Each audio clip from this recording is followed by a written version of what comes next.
he says, come here. And I went to respond, and I felt this beam of energy come down through the top of my head and go all the way down through the soles of my feet, firmly planting me in place. And I felt this energy embody me. And I opened up my mouth and literally said, I don't have anything for you, brother. And he said, I'm going to shoot you. And I said, I don't have anything. And before I could even finish the sentence, he fired. You're listening to the Audacious as Fuck podcast, where we're not just talking about business, we're talking about life. Hola, I'm your host, Marta Ramos, a Dominican-American lifestyle entrepreneur who had the audacity to go from corporate to chief empowered officer of my life and business. And this show is all dedicated to reimagining what more is possible for you so that you can start creating your own path to success. So if you have the audacity to step into your power, your purpose, and really own your CEO vibe, then you're in the right place. Let's get started.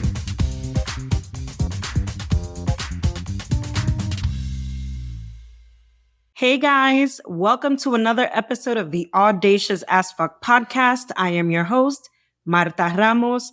And today, ladies and gents, you guys are in for such a yummy treat because with me, I have Rha Goddess, who is the entrepreneurial soul coach for so many breakthrough changemakers and cultural visionaries, and most importantly, social entrepreneurs. So from multiple New York Times bestsellers to multiple million-dollar social enterprises, Rha has been doing this work for over 30 years using her unique methodology of, listen to this, stay true, get paid, and do good. And I love it. And I am so honored that she's here. And as CEO of Move the Crowd, Rha is galvanizing a movement of over 3 million entrepreneurs dedicated to reimagining work, what more is possible for them as a vehicle for creative expression, financial freedom, and societal transformation. And with that, I want to say, Rha, welcome to the show. Thank you so much, Martha, for having me. It is my joy and honor to be here. I am equally as honored. And like I shared before we went live, I kind of manifested you being on the show. And I'll share just a little bit about that because I actually saw you being interviewed by Marie Forleo, who I adore, and I was part of her B School. She is amazing. I also know that you were the coach to Gabrielle Bernstein, who I've been following her work. So I remember seeing you and saying, oh my gosh, she looks like me. Like, there's people that look like me doing this work. And I so wanted to meet you then. And I'm so glad that the universe brought me to this moment because it solidifies the fact that what we want and desire, we can manifest, and dreams do come true. 100%. So the love, the fangirling is out. So I want you to tell us, start by sharing a little bit about your journey in terms of what was that pivotal moment or that come to Jesus moment that led you to this chapter of your life? Because just to set the stage for a moment, I remember being that woman in corporate who had all the accolades, all the accomplishments. On paper, I had the perfect career. But deep down inside, I was unsatisfied, unfulfilled. I felt stuck. But I had this deeper knowing that I was meant for something more. And I couldn't quite figure out what that was or what that meant because I grew up as a Latina, as a Dominicana, go to school, get good grades, get a degree, work, find your job and work until you retire. And I'm like, this can't possibly be living. Like, I know that I'm meant for so much more, but I couldn't understand what that was. So I'm hoping that you can share a little bit about your story to kind of inspire and let my audience know that they too have that, if they have that calling in them, that they too can do the type of work that you and I do. Yeah. And I do want to say, Martha, like so much of the conversations that I have with the incredible women and leaders that I have the opportunity to work with is about this reluctance that we all feel, right? And I just want to say, right, you get online. You know, my come to Jesus in this work, I talk about it all the time. I say I came to this work kicking and screaming. And I've had several come to Jesus moments in terms of where I am being led to the next call or the next evolution or the next chapter of my call, right?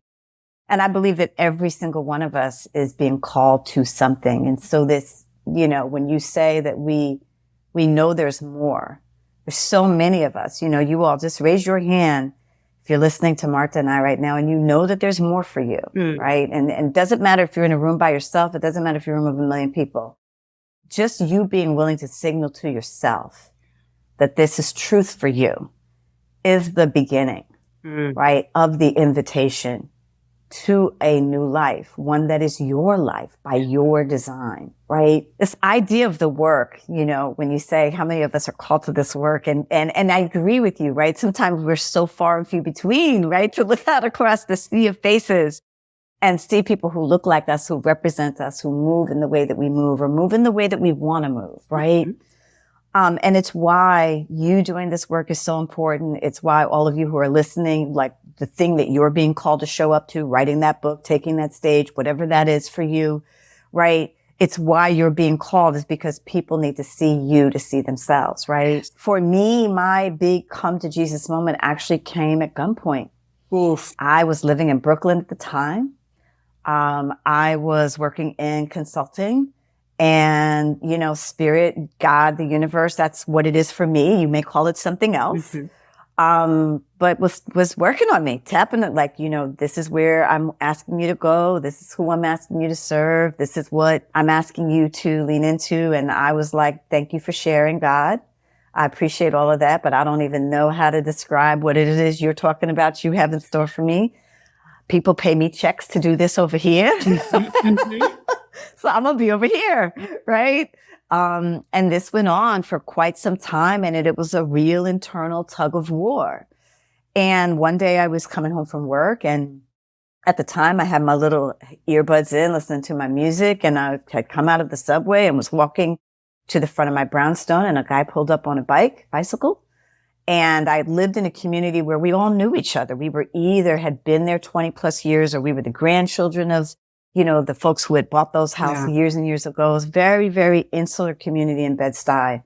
And he asked me, where were the Johnsons? And I looked up trying to think, Johnson, I don't know, Johnson. And I looked down and he's pointing a gun. And he says, come here. And I went to respond, and I felt this beam of energy come down through the top of my head and go all the way down through the soles of my feet, firmly planting me in place. And I felt this energy embody me. And I opened up my mouth and literally said, I don't have anything for you, brother. And he said, I'm going to shoot you. And I said, I don't have anything. And before I could even finish the sentence, he fired. And I saw the light flash. I heard the loud crack pop of the gun. Literally saw the smoke come out of the other end of the chamber, and it was almost moving in slow motion. And he looked down and I looked down, and wherever, I can't tell you where the bullet went, right? And he continued to fire literally until the gun jammed. Oof. And I think he was as shocked and afraid as I was, because he and I both knew he was firing. Like, there was no mistake about what was going on. And he jumps on his bike and he, you know, heads off. And of course, I then feel this energy slowly rise up through my body and leave my essence. And of course, then I flip the fuck out. Excuse my French, but it's true. If we're being audacious, it's true. I flipped all the way. And then this calm came back over, and all the messages began coming. You are to teach. You are to speak. You are to heal. There are people who are waiting for you. This is your work. That, you know, playtime is over. Right. And I say this, Martha, because we have sometimes this conversation about, oh, the universe, and it's all touchy-feely and rainbows and sparkles and unicorns. And, I'm really here to testify the universe is gangster. Oof. And it will tap you nicely on the shoulder first, and then it might nudge you a little bit, shove you a little bit, and then it might kick you. But at some point, it will grab you by the scruff of your neck. Because what you're here to bring is that important. What you're here to bring is that important. And that was the beginning for me of new life and new liberty in where I am now. Wow. I have chills going up and down my body. What an incredible testimony to what you're here to bring. And I hope people take away that. And I think Robin Roberts says this a lot, like, make your mess your message. And I know that a lot of us, especially people of color, women of color, have a lot of skills and innate gifts that we're meant to share with the world. But because society tells us that we're not good enough or worthy enough, we tend to play small. Now, can you share like maybe a tip or a strategy for someone who might be feeling like she has so much more to give, she has a purpose to live? Like, how can they begin to discover their purpose or calling or meaning in this world? Yeah. I think the first step, and I talk about this in the book, right? The calling. The first step is you got to get quiet. And I do want to say that so many of us run from the quiet, right? I was in a circle of women of color recently, leaders doing work. And one of the things we began to get into this conversation is sort of like, what's the number one enemy, or what is the number one thing standing in the way of us really realizing all of who we are and what we're here to do in the world? And I'm going to say distraction. Mm-hmm. We are driven to distraction. And, we prioritize everybody else's needs, everybody else's, like we will make sure that the world is good, mm-hmm. right? Before we even have breakfast, and you all know what I mean. And breakfast winds up being lunch or dinner, because that's the reality of our day, is where our self-care, our sustenance, and I'm not just talking about food, you all, in terms of physical food, but mental, spiritual, and emotional sustenance. Yes. Often takes the back burner to everybody else's wants, needs, desires, demands, and expectations. And so the first thing we have to do to really be in a deeper conversation, in a realer, more authentic conversation about why we're here and what's really going on with us, mm-hmm. is being willing to slow down a little bit and being willing to get still. Because when we get quiet, there's another voice that begins to be activated. There's another aspect of our intelligence that begins to come alive. And we begin to have the potential to engage in a dialogue that provides true guidance for where it is we're supposed to go, what it is we're supposed to do, how it is we're supposed to respond, right? Often we get into a challenge, we get into the thick of something, and we consult 27 friends. Yes. And there's value in that, right? So I'm not knocking that, right? I want to just say I'm not knocking this, because I think sometimes it's helpful to have that eagle eye. It's helpful to have that, that sounding board in our lives. And I think we all should have that. But I also want to say that there's an inner conversation, and there's inner wisdom, and there's inner dialogue that we don't always avail ourselves of. Yes. That can give us the clarity we need and want to be able to start to pursue the things that we most want to do, right? So how do you find your purpose? It's not in your sock drawer or your hamper, you all. It's in you. Mm-hmm. It's in it. And it is the thing. Often I find when people say, I can't find my purpose, it's the thing that you're most afraid to give voice to. Because perhaps you haven't figured out a way to make it work. Or perhaps it's going to require some hard choices or some scary decisions that you don't want to make. But the first step is, can you admit it, even just to yourself? Oof. What it is that you really, really, really, really, really, really, really want. And why? And I often like to say, like, your purpose really is you showing up as the best version of yourself in all your essence, in all your glory, the good, the bad, and the ugly, right? Because none of us are perfect. So finding truth in that, and then from that standpoint, really figure out, like you said, to take a minute to kind of slow down, be with your thoughts, and it'll come to you, because that inner wisdom is real. And Very much so. and I feel like intuition is one of those underrated skills that we're not taught to believe in, right? Because we're always taught to rationalize things. Yeah. Yeah. But there are other parts of your body and your being that are talking all of the time. I agree. You know what I mean? All of the time. So it's like, if you have a prayer practice, right? Or any kind of silent contemplative practice, a meditative practice or a yogic practice, right? If you notice in the context of your practice, when you are able to slow down, you can feel different parts of your body communicating, right? And this is the core of your intuition. This is your essence. This is your higher wisdom being able to say to you, you know, I really wasn't okay with that interaction yesterday. And I might need to have some additional conversations. Or, you know, when I was painting with the kids this weekend, I was so inspired. Why isn't creativity a bigger part of my life? You know, and it's being willing to have those inner conversations, you know, with ourselves that really open the door to the bigger possibilities for what wants to unfold for us, what wants to happen for us as it relates to who we are and what it is that we're here to do. Yeah.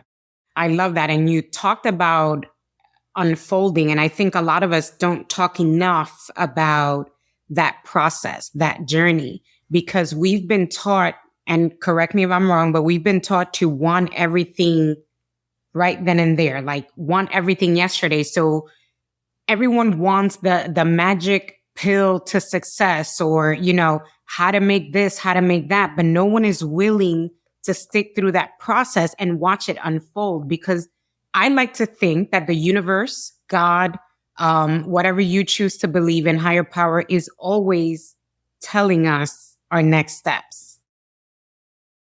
Yeah, absolutely. And I think a couple of things are important, right? The beginning is this opportunity to slow down and begin a different kind of conversation with ourselves. And you all should know, for many, many years, especially coming out of that incident of being shot at, I journaled daily, like every single day. And it was a question and answer conversation with source, right? Yes. Like, what am I to understand about what happened to me?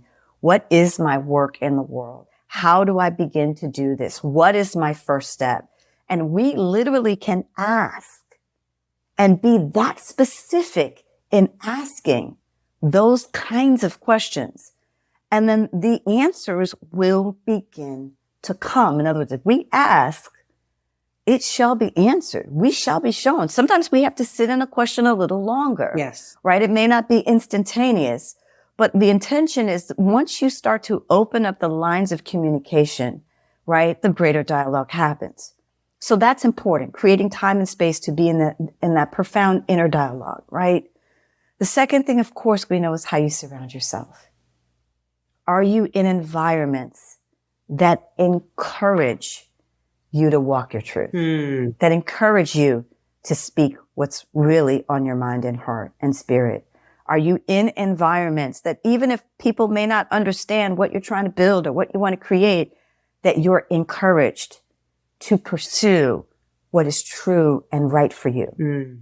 A lot of us, I'm going to say this, a lot of us are trying to grow flower beds in rocky, dry, deserted gardens, busted gardens. Yes. Right? And everything and anything that is living needs water and sunlight to thrive. And so we need to nurture our ideas by responding, by taking time and space, by writing them down, by formalizing them, by having sacred conversations with ourselves and source, however we define that. But we also need to be in conducive environments that nurture and encourage us, right? So whatever form of community that is for you, or maybe you're in different kinds of structures, like you're working with a coach, right? Like Martha, right? Or you're working with a trusted advisor or teacher, of course, but you're in structures where they're inviting you to focus on you. Yes. And to focus on your ideas and the nurturing and the cultivating of your ideas. Crucial. And that you're doing this as a practice. So it isn't sort of like every once in a while, because, we all know how it goes. You show up, you have an amazing time, you get the high, and then you go home and life shows up. And you almost forget about all the promises you made to yourself. You almost forget about how you felt being in the room or being in the experience or the interaction, if it's virtual or live. So we need to be in the practice of this. Every day, are you doing one thing that moves forward the dream, a conversation, a small action, right? In the Tao Te Ching, verse 63, may the small things, right, lead to the great, right? May the small be aligned with the great. So the little things that we do are the things that ultimately bring us to the larger visions that we're imagining. And it's a daily thing. It's not always big and grandiose. Sometimes it's very quiet and subtle, but consistent. I love that. And I always like to remind people that putting yourself first is not selfish. It is necessary. And one of the examples I like to say is whenever you're on a plane and, you're getting ready to take off, they go through the emergency stuff. And the first thing they say is, if something was to happen, you need to put your mask on first before you can help your child, your husband, the next person. So my hope is that more, especially women of color, because I feel like, especially as a Latina, I was taught to take care of everyone else and put myself last. But I feel like it should be the opposite, because if my cup is overflowing, then that same energy I can radiate to everyone else. Yeah, for sure. 100%. The other thing, because we're talking about specifically the embodiment of women of color, though this is a human experience, is we're being invited right now to really grapple with our fear. And I want to talk a little bit about why courage is so central to the work that we do. Yes. Right? At Move the Crowd. So much of what keeps us bound in convention, right? Or living somebody else's life or somebody else's expectations of us is our fear. And what often happens in conversations is we say, yeah, I know I should do this, or I know I should do that, I know I should do that, but I'm afraid. And I'm afraid becomes the reason to stop. And part of what we've got to learn to do as human beings, as women, and definitely as women of color, is we've got to learn how to take our terror with us. We've got to learn how to actually work through our fear and be willing to give ourselves more room, more space, more freedom, more permission to take some risks. And I know that this is such a big conversation because the cultural conditioning has taught us that there is zero margin for error. Yes. That's no matter who you are. And then when we add on additional identities, right? People of color, LGBTQ, right? On and on. Even less. Oh, our margin's even smaller than zero. We have like negative margin, right? Whatever is under zero, oh, we have that, right? And that if we make a mistake or if we step out of line or if we do something that doesn't fit everybody else's image, that it's going to be catastrophic. And we've got to start to really grapple with that as a central part of our own healing and as a central part of our own liberation, right? When I wrote the book, just say this one other piece. When I wrote the book, I wrote it in response to what were the three most common questions I got. When I looked at what stood in the way of people being willing to say yes to whatever was calling them, the first question was, who am I? Right? Who am I to deserve this? Who am I to want this? Who am I to think that I can have this? Who am I to believe that society will let me? Because many of us get we're amazing, but we have this whole narrative going on about what the world will let us do or won't let us do, what is possible for us or not possible for us, right? So in the book, we deal with your relationship with you and you. And there is a question I asked you in the book, who are you to you? Which is the most important relationship we have, by the way. Come on.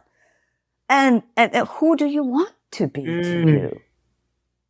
And is there the potential or the opportunity for a new relationship or a new conversation, right? And in the context of what you want to create in your life and your work, right? So we go there and we talk about this question of your ability and your capacity to stay true has everything to do with the degree to which you are willing to show up powerfully for you in the matter of you and you. Right? A second question, which is usually the number one reason, right? How will I pay my rent? It's all great that I want to do this. It's all great and wonderful that I have these dreams and these ideas and these aspirations.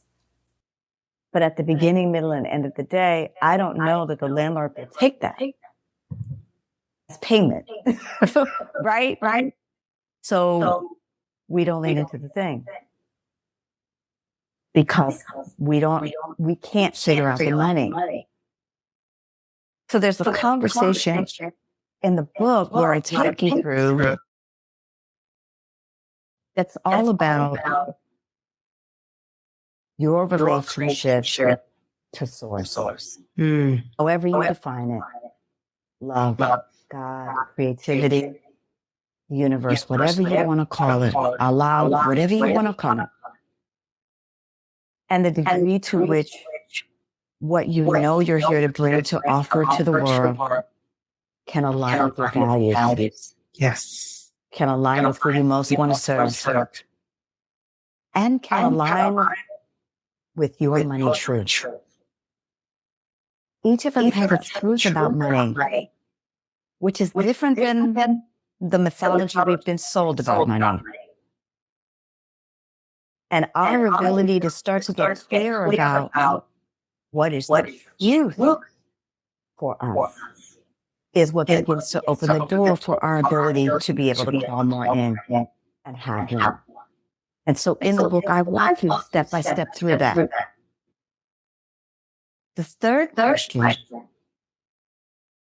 is, can I really matter?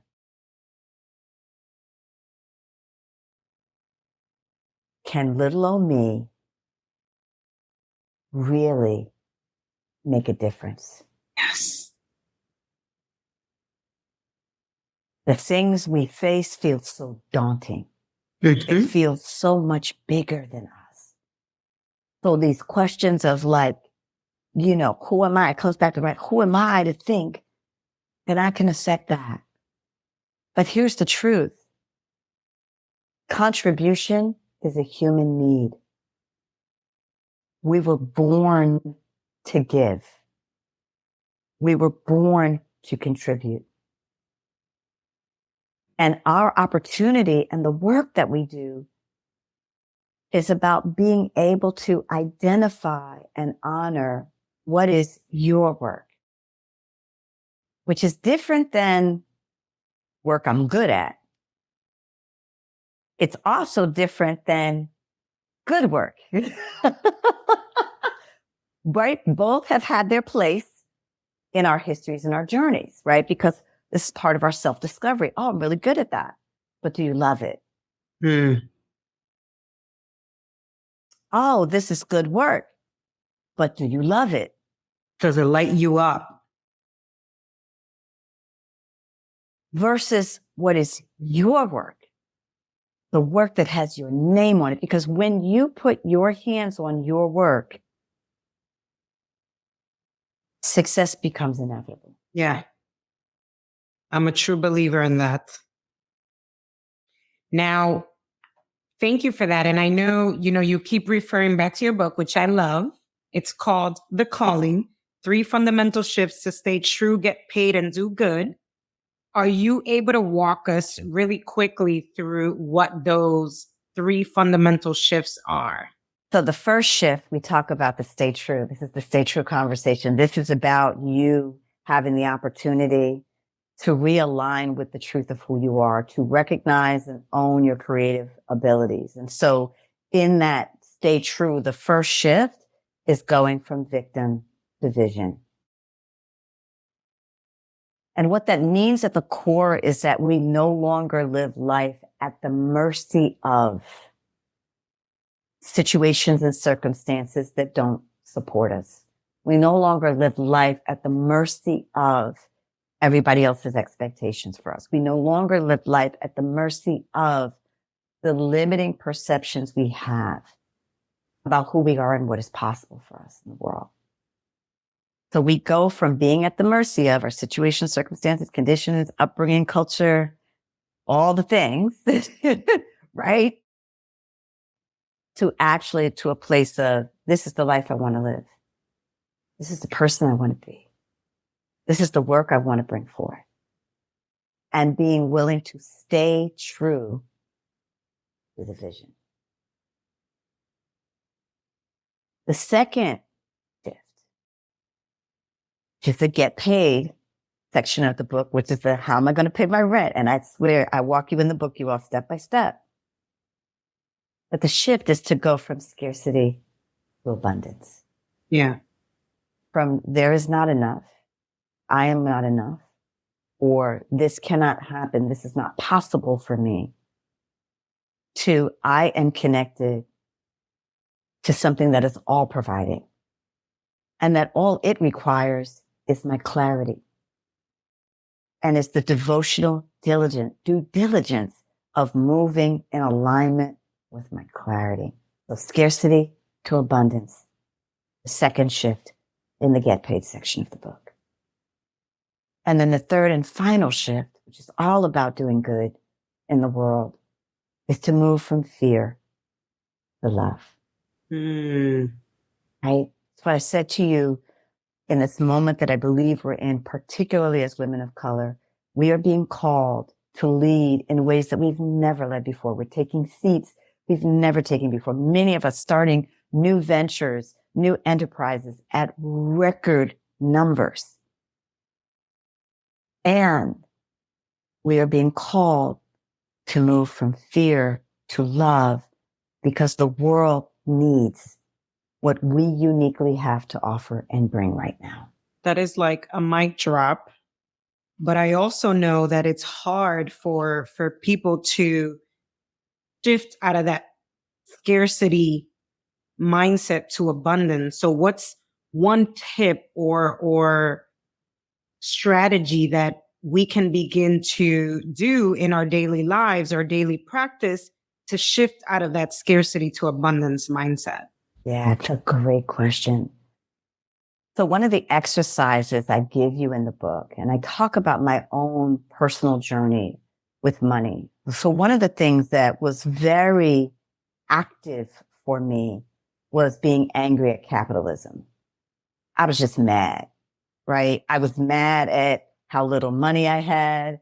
I was mad at how hard I was working for what little money I had.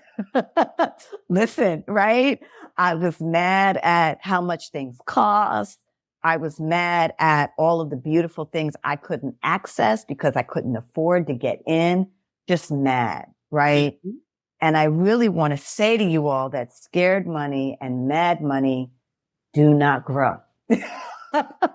There is no water. There is no sunlight inside of mad money, and there is no water, and there is no sunlight inside of scared money. It blocks the flow. And so the first major shift I had to say is, even if I just have 50 cents, how do I start to spend my money in ways that inspire me? Ooh. And I'm going to give you an example.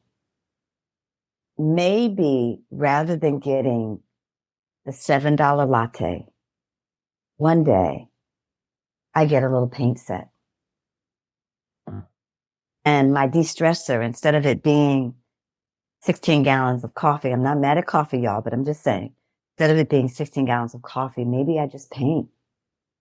I have a 20-minute painting session that just invites my creativity, that opens up my imagination, that enables me to feel more rejuvenated and more fulfilled. And I'm investing now in my own peace. I'm investing in my own creativity. I'm investing in my own imagination, right? Simple shift, $7, right? In my particular case, it was like, if I look at even the things I require, right? So my dry cleaner, one example, my dry cleaner, I used to go in at the time, screaming at everybody, like just yelling, screaming at the bag, screaming at his wife, screaming at the workers, nasty, snatching the money. You know, like I was doing him a favor, or better yet, I was annoying him. I was a nuisance by giving him my business. I was like, you know what? I'm going to find a new dry cleaner. And not only will the new dry cleaner be an organic, natural dry cleaner, so I can be a little nice to the planet, but he's also going to be a wonderful human being. And I searched for a new dry cleaner, and I found one. Beautiful man. Every morning or evening, I would come in, smile, I have your things. Went. So, right, like just that. And so I began to give money supporting a local small business, supporting a soul, a loving soul, and being able to live his dream or sustain himself, which may have been the dry cleaner or may have been something else. But my money was certainly helping facilitate whatever he needed, right? Yeah. But just, and then being nicer to the planet. So I was able to do 3 things with the same $20 or $30. I got to get my clothes dry cleaned anyway. Might as well spend it with somebody who makes me smile, right? And I could give you hundreds of examples, but I began to develop, and I talk about this in the book, my own personal economy, which meant I was bringing love and intention to every dollar I made and every dollar I spent. Right? And just as much as maybe this sounds small, it becomes life-changing when you start to enact it. Because if you are spending with joy, guess what the universe does? Guess what the world does? Guess what happens? You vibrate at a higher frequency and you start to attract more opportunities. Yes. You start to attract, right, greater experiences. You start to attract, and you begin to develop a philosophy around how you earn and spend your money. And that's what begins to give you access to your own economy as opposed to economy by default. Oof. One more thing I want to say about this. We hear a lot of talk right now about recession. And I want to say, buying into that is going to be a choice. Are you deciding in your economy that you want to, by default, take on that conversation and structure your life and act in reaction to that conversation? Or do you want to create a different reality for yourself that aligns with a deeper truth? Now, this is not about going out and being irresponsible, right? And I know you all know this by the nature of who Martha is and the energy I can feel emanating from you all. You're really tight when it comes to your money. Like, you don't play around. You're not frivolous. You're not frivolous. You work too hard for it, right? Yeah. But even in the day-to-day things that you're doing, if you bring more love, if you bring more joy, if you bring more ease, if you bring more intention, if you bring more value and what you value to your dollars, they will begin to multiply. I love that. And as I hear you speak, it's making me think about my own relationship with money and my own money truth. And what have I been holding on to that's been leading to my own personal economy? And I wish that more people took a time to look at their own stories when it comes to money. Like, is that your truth, or is that something that you learned at a very young age, which could possibly be true? Yeah. And are you holding on to that? And if so, like you mentioned before, journaling is such a powerful tool, which is one of my favorite things to gift my clients and people on my email list, because I feel like when we write things down, it helps us to not just learn the truth about these thoughts and beliefs that we have, but it also helps us to redefine those thoughts that lead to new behaviors, that lead to new actions. 100%, which leads to new experiences. New opportunities. There you go. New opportunities, right? And it really is this way, right? In the book, particularly in this section, right? I walk you all through the 6-step protocol. And by the way, the 6-step protocol is in the Stay True section. It's in the Do Good section as well. But the first thing is you got to become aware of like, well, wow, what is my internal conversation about money? Yeah. And this doesn't matter how much money you have, Marta. I work with people who have millions and millions and millions of dollars. I've even worked with billionaires. And the money conversation can still be challenging, believe it or not, for so many of us, because it's what's in the larger zeitgeist in terms of our conditioning, right? Mm-hmm. And what we get taught or what we get handed or what we get told when it comes to money. So every single one of us experiences some form of constriction at some point around our money, right? So you want to look at what it is. The second thing you want to do is begin to sort of accept and take responsibility for like, okay, do I have a lot of guilt or a lot of anger or a lot of shame around my money? Maybe there were money-based decisions I made in the past that are still holding me hostage now in terms of how I'm thinking about moving as it relates to my sense of being resourced, right? So it takes you through that process, right? Forgiveness. Can I let it go? This is a big one. The letting go piece, especially around money, big one. Can I let it go? Those places where I don't think I made the best decision, or a situation or circumstances I was in where I've not forgiven that person. Can I let that person go? You know, can I let me go? Then you go to the new vision. What do you want? This is where the money truth conversation becomes real. Hey, what do you want? For some of us, we just want to be able to do work that we love. We want to be able to take vacations, 3 or 4 wonderful vacations if we can. We want to live in a nice place, and we want to drive a car that makes us happy. Very simple. Yeah. That's what we want, right? Doesn't have to be fancy. Others of us, we are fancy. Yeah. We do want the Taj Mahal. We do want the Maserati. You feel what I'm saying? Because that's the way that we express our creativity. Yeah. Right? All good. But when you get to the place of what's true for you, then you get to go, okay, and what are the values that are going to guide the way that I create this new money reality? Many of us are working in places where we know we should have been long gone. We're working for people who don't respect us. Been there. Don't see our value, right? Or we're working in places that are encouraging us to go bigger, but we're continuing to play small because we're too scared. We're imprisoning ourselves. Yeah. You feel what I'm saying?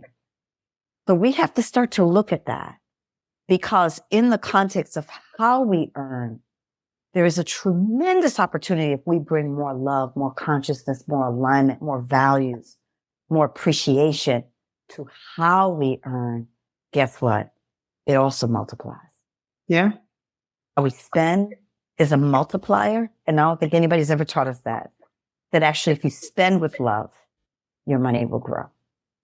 Right? Usually what we're taught is if you spend with whatever, your money will be gone. And I'm saying to you, no, that if you actually spend with the vibration of love, it will multiply because the vibration will attract more. Just what it does. It's the way that the laws of nature work. Mm-hmm. Similarly, if you earn with love, if you invest in missions you love, if you bring your time, your energy, and your contribution to spaces that are about creating more opportunity and about creating more empowerment and about serving, your money will grow. I love that. And speaking about love, in your book, I believe it's chapter 5 called Aligning Your Actions with a New Vision of Success. You talk about a new formula for success, the L3s. Can you briefly share what those are? Yes, how you live, how you love, and how you lead.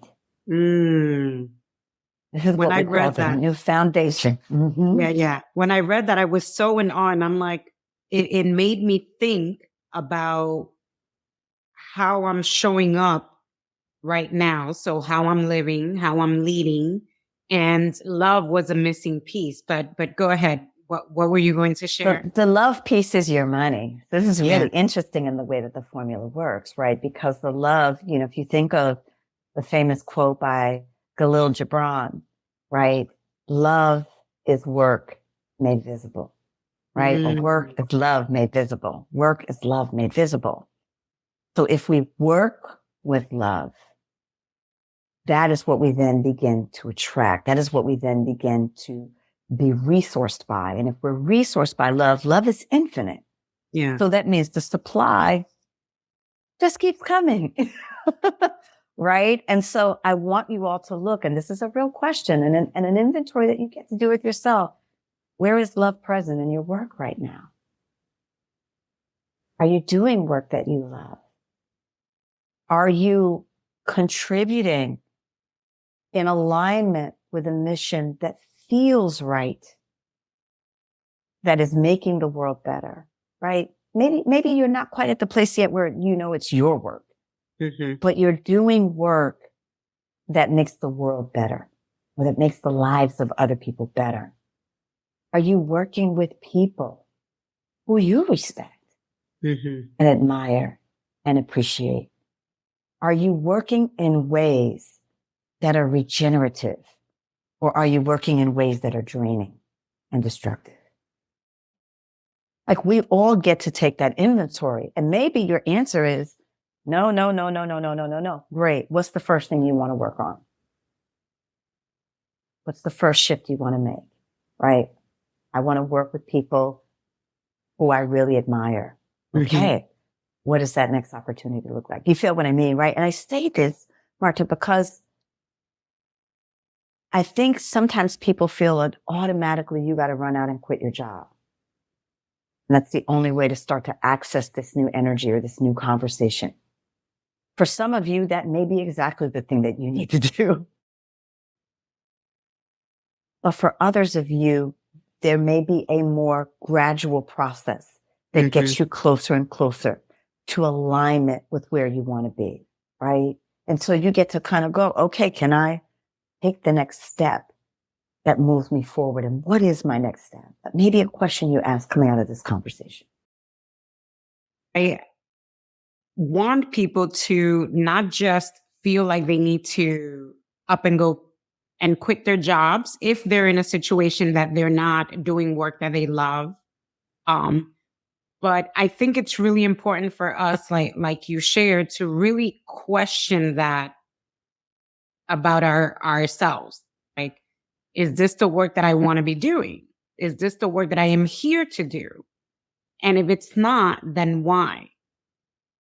But I feel like a lot of people stay very comfortable in their situation because of fear, right? And I know you mentioned you talked a little bit about it before, but what is one thing that women, especially women of color, can do to get out of their own way, face their fears, and start taking action towards that place of work that they want to do, like work that they actually love? Yeah. The first thing that they can do is to really get to the center of what is the fear really about? Because again, often we say afraid, I'm afraid, and it's very nebulous. But if we start to get really, really specific and understand what the fear is about, we actually have an opportunity to address the fears. And addressing those fears can become an integral part of our strategy. Right? So when I'm in conversations with people, I say, I'm afraid. Okay. What are you afraid of? Right? I'm afraid that people won't lean in. Like if I say I'm doing this thing, that people won't come. Awesome. Have you ever invited people to come? Right? Or how many people did you invite to come before you gave up?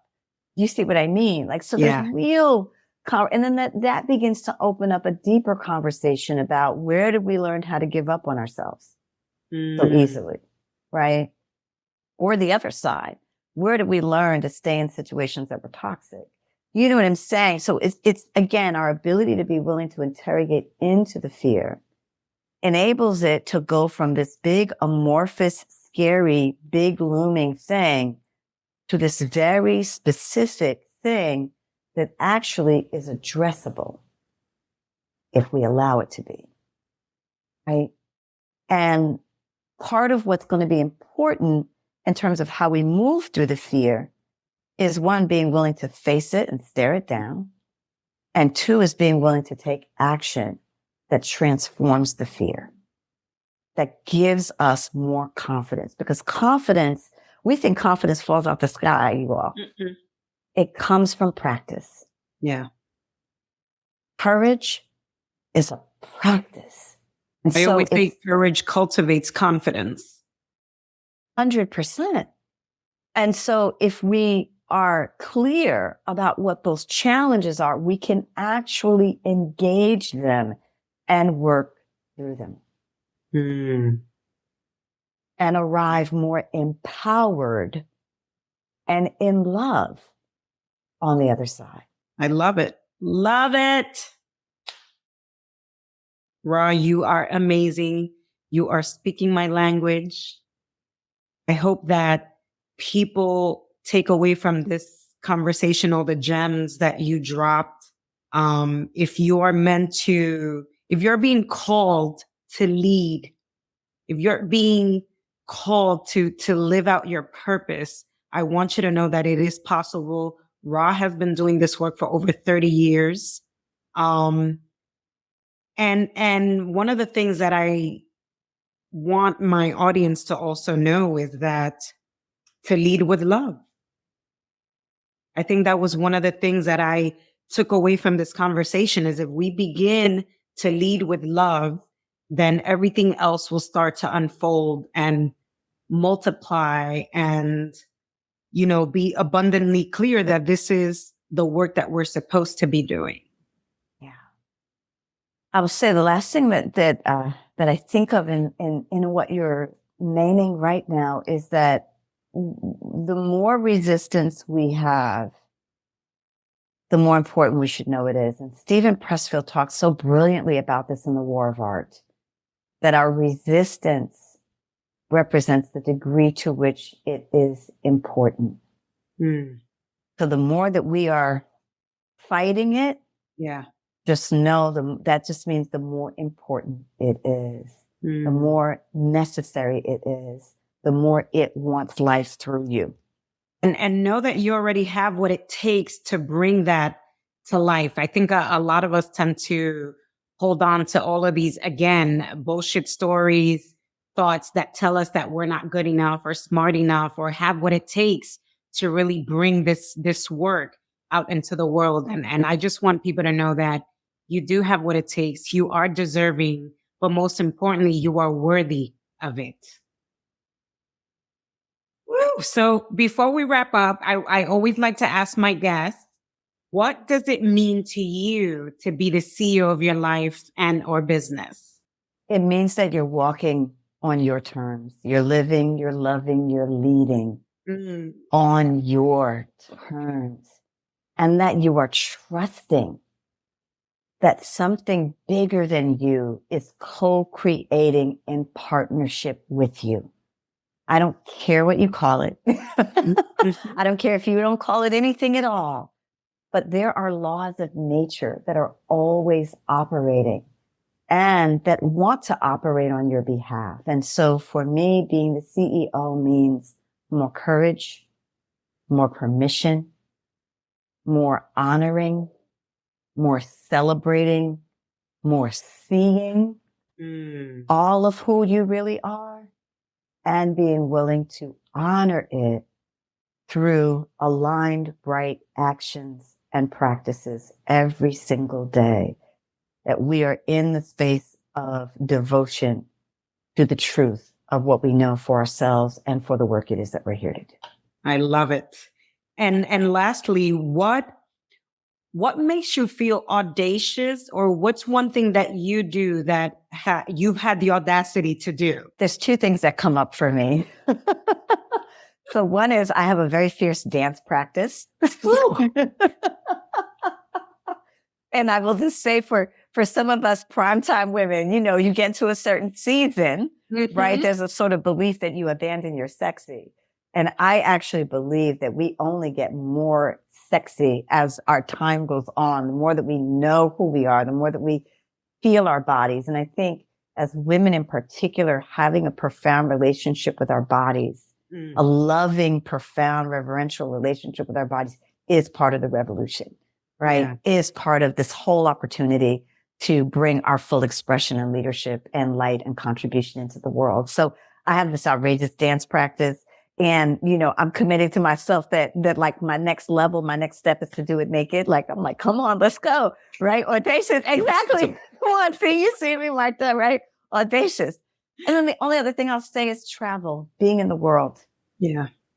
There is a huge world out there, and there are spaces that if we could go and travel and be in environments that are uniquely different, even than what we know, that we get to experience ourselves differently. We get to see the world differently, and being willing to do that, to come up off of what we typically know as being the axis, like the only happening places in the world. That's shifting, that's changing. Mm-hmm. The world is happening everywhere now. Yeah. Right. The more nomadic we are, the more remote we're working and learning. Amazingness is happening everywhere right now. And so to be in the world as a citizen of the world is also part of for me, the next level of audacity. Love it. Oh my God. Rha, thank you so much for being a part of the show. I want everyone to see and get her book. It's called The Calling: 3 Fundamental Shifts to Stay True, Get Paid, and Do Good. And guys, if you found something, some gem, something that resonated about this conversation, please tag me on Instagram and Ramos Official and take a screenshot. Let us know what you thought about the episode.